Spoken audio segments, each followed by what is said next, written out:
Assalamualaikum warahmatullahi wabarakatuh. Halo teman-teman semua. Dalam video kali ini, kami dari kelompok 5 akan memberikan penjelasan mengenai materi kerangka konseptual. Namun sebelum kami melakukan pembahasan, ada baiknya saya memperkenalkan anggota-anggota dari kelompok 5.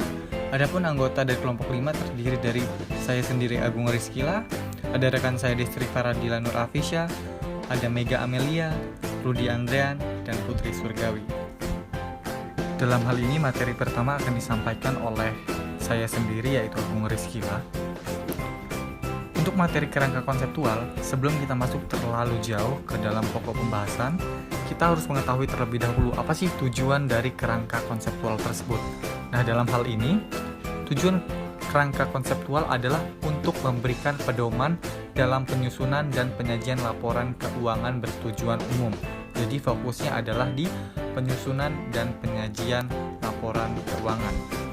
Kemudian Institut Akuntan Indonesia pada bulan September tahun 1994 memutuskan mengadopsi kerangka konseptual yang disusun oleh International Accounting Standard Committee atau yang disebut IASC sebagai dasar penyusunan dan informasi keuangan di Indonesia.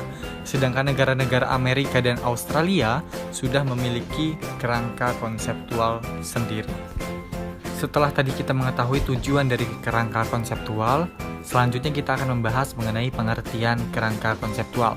Nah, kerangka konseptual dapat dipandang sebagai teori akuntansi yang terstruktur menurut Belkowi tahun 1993 karena struktur kerangka konseptual sama dengan struktur teori akuntansi yang didasarkan pada proses penalaran logis yang dapat digambarkan dalam bentuk hierarki yang memiliki beberapa tingkatan.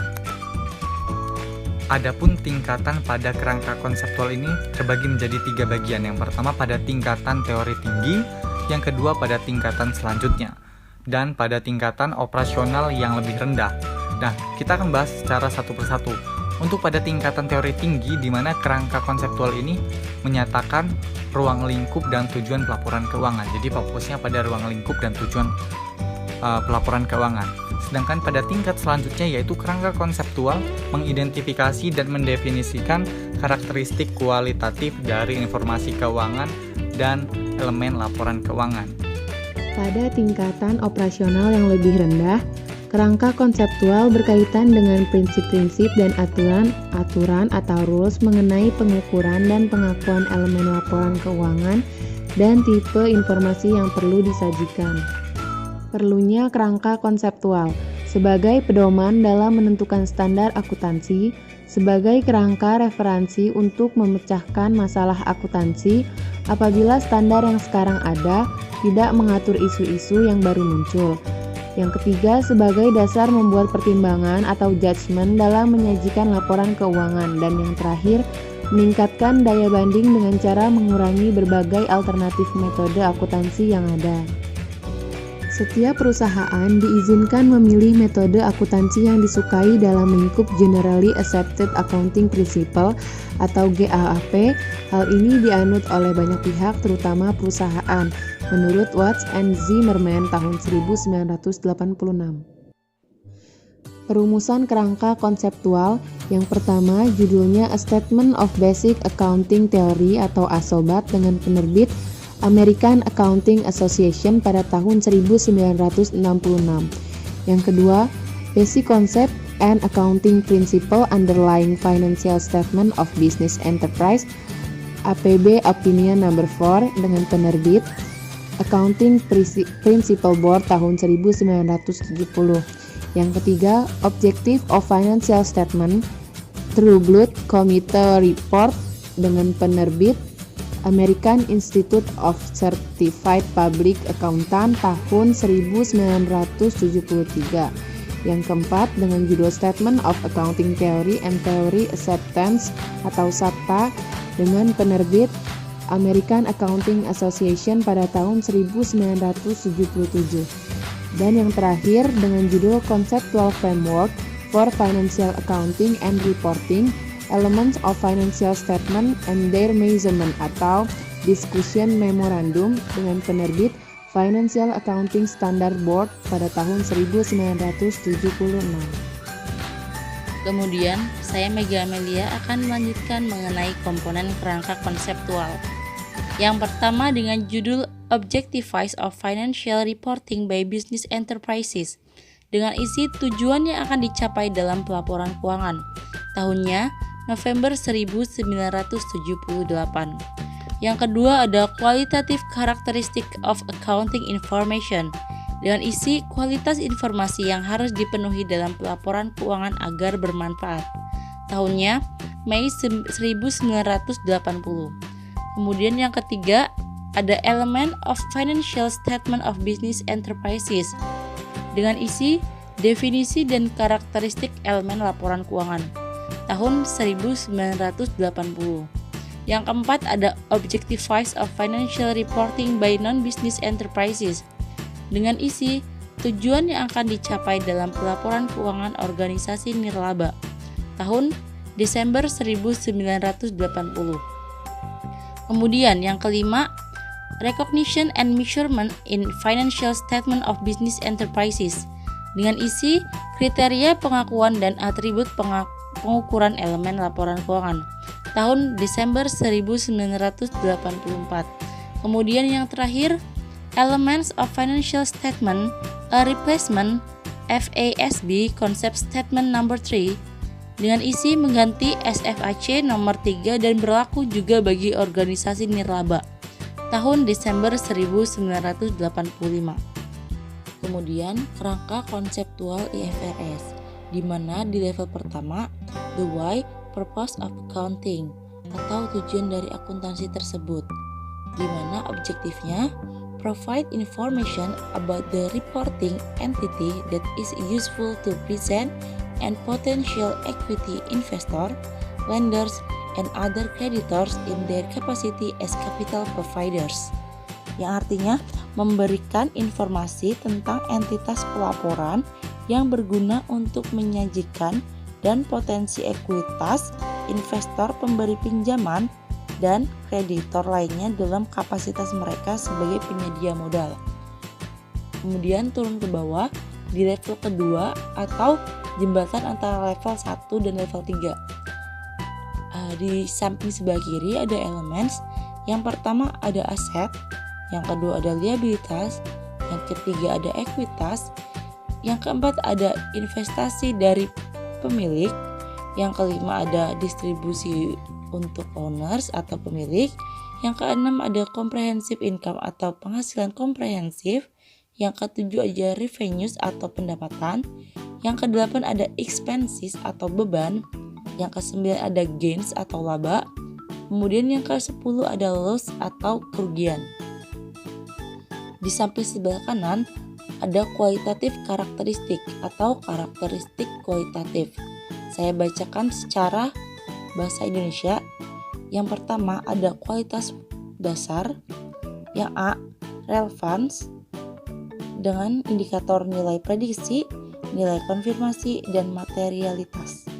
Yang B, ada representasi, di mana ada kelengkapan, kenetralan, bebas dari kesalahan. Kemudian yang kedua ada meningkatkan kualitas, di mana isinya terdapat kesesuaian, verifikasi, ketepatan waktu, dan dimengerti. Kita turun lagi ke bawah.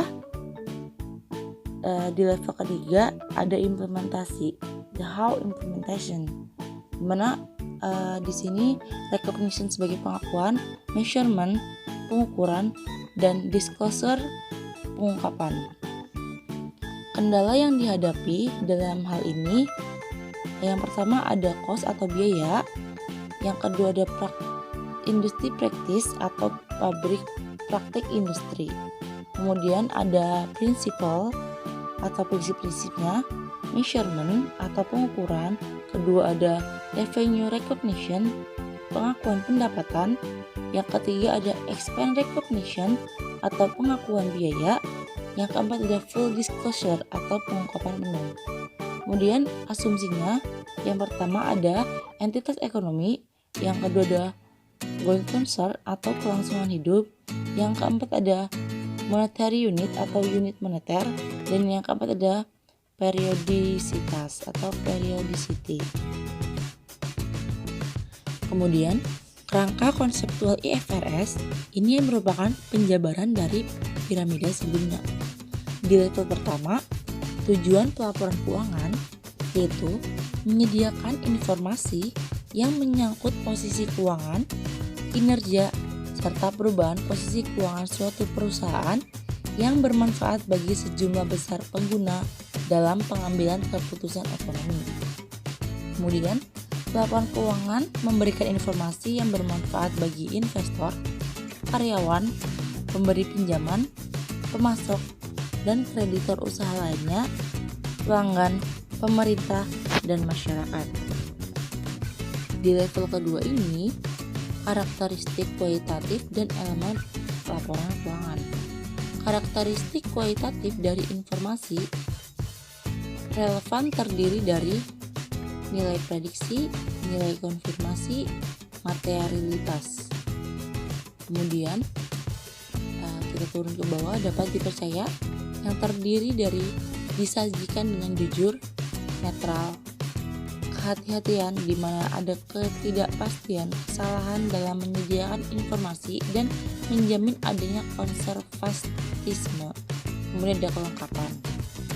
Selanjutnya yaitu elemen laporan keuangan IFRS, yaitu aset, kewajiban, ekuitas, pemeliharaan modal, yaitu diperoleh dari revaluasi aset dan kewajiban. Kemudian laba, yaitu pendapatan dan keuntungan, dan beban, yaitu beban dan kerugian. Level ketiga, asumsi, prinsip, dan kendala. A. Postulat akuntansi, asumsi atau konsep dasar, adalah pernyataan atau aksioma yang kebenarannya terbukti dengan sendirinya dan menggambarkan lingkungan ekonomi, politik, sosiologi, dan hukum tempat akuntansi dipraktekkan.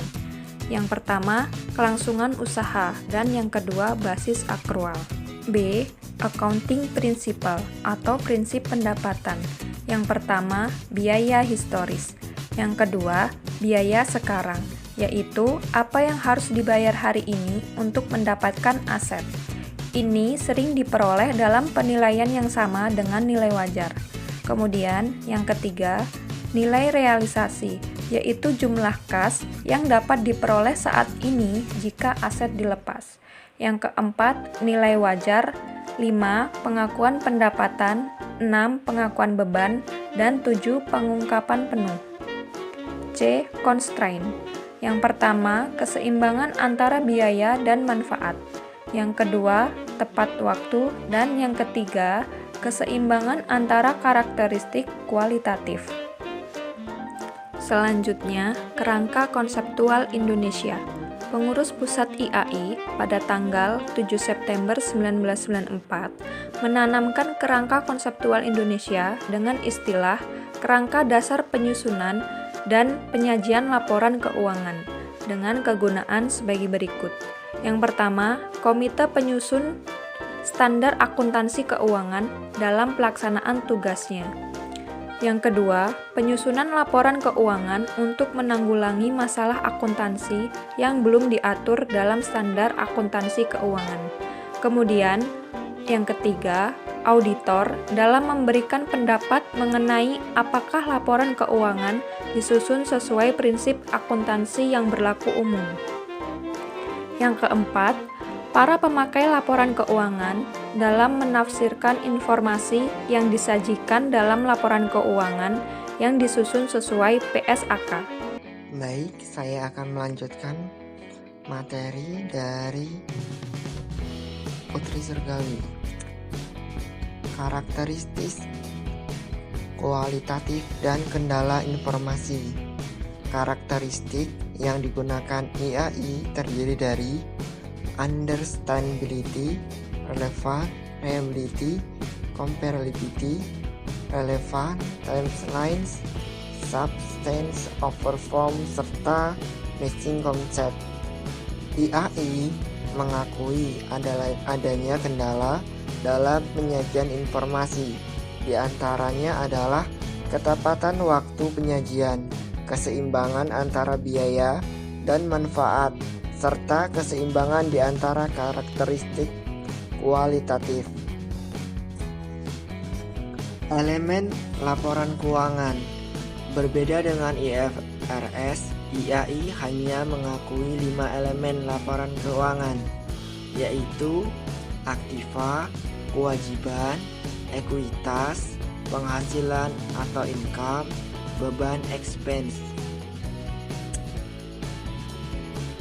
Pengakuan dan pengukuran. Pengakuan adalah proses pembentukan suatu pos yang memenuhi definisi elemen laporan keuangan serta kriteria pengakuan dengan cara menyertakan pos tersebut baik dalam kata-kata maupun dalam jumlah rupiah dan mencantumkannya dalam neraca atau laporan laba rugi. Kriteria pengakuan yang dikemukakan oleh IAI lebih sederhana dibandingkan VASB. Menurut IAI, pos yang memenuhi definisi elemen laporan keuangan harus diakui apabila yang pertama, manfaat ekonomi yang berkaitan dengan pos tersebut akan mengalir dari atau ke dalam perusahaan. Pos tersebut mempunyai nilai atau biaya yang dapat diukur dengan andal.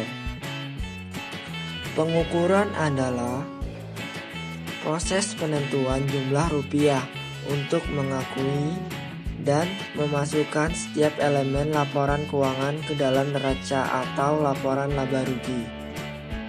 Berbagai pengukuran tersebut antara lain biaya historis, yaitu aktiva dicatat sebesar pengeluaran kas atau setara kas yang dibayar atau sebesar nilai wajar dari imbalan yang diberikan untuk memperoleh aktiva tersebut pada saat perolehan, dan kewajiban dicatat sebesar jumlah yang diterima sebagai penukar dari kewajiban atau jumlah kas yang diharapkan akan dibayarkan untuk memenuhi kewajiban dalam pelaksanaan usaha yang normal.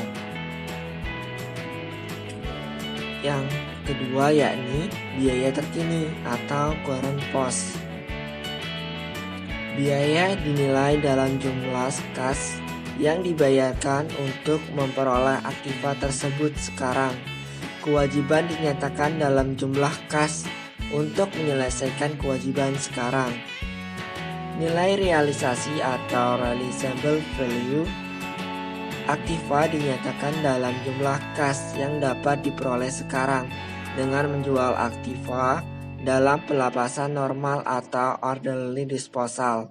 Kewajiban dinyatakan sebesar jumlah kas yang diharapkan akan dibayarkan untuk memenuhi kewajiban dalam pelaksanaan usaha normal. Yang selanjutnya yakni nilai sekarang atau present value. Aktiva dinyatakan sebesar arus kas di masa depan yang didiskontokan ke nilai sekarang dalam pelaksanaan usaha normal. Kewajiban dinyatakan sebesar arus kas di masa depan yang didiskontokan ke nilai sekarang dalam pelaksanaan usaha normal. Cukup sekian presentasi dari kami. Apabila ada kata-kata yang kurang berkenan, kami mohon maaf. Dan saya akhiri. Wassalamualaikum warahmatullahi wabarakatuh.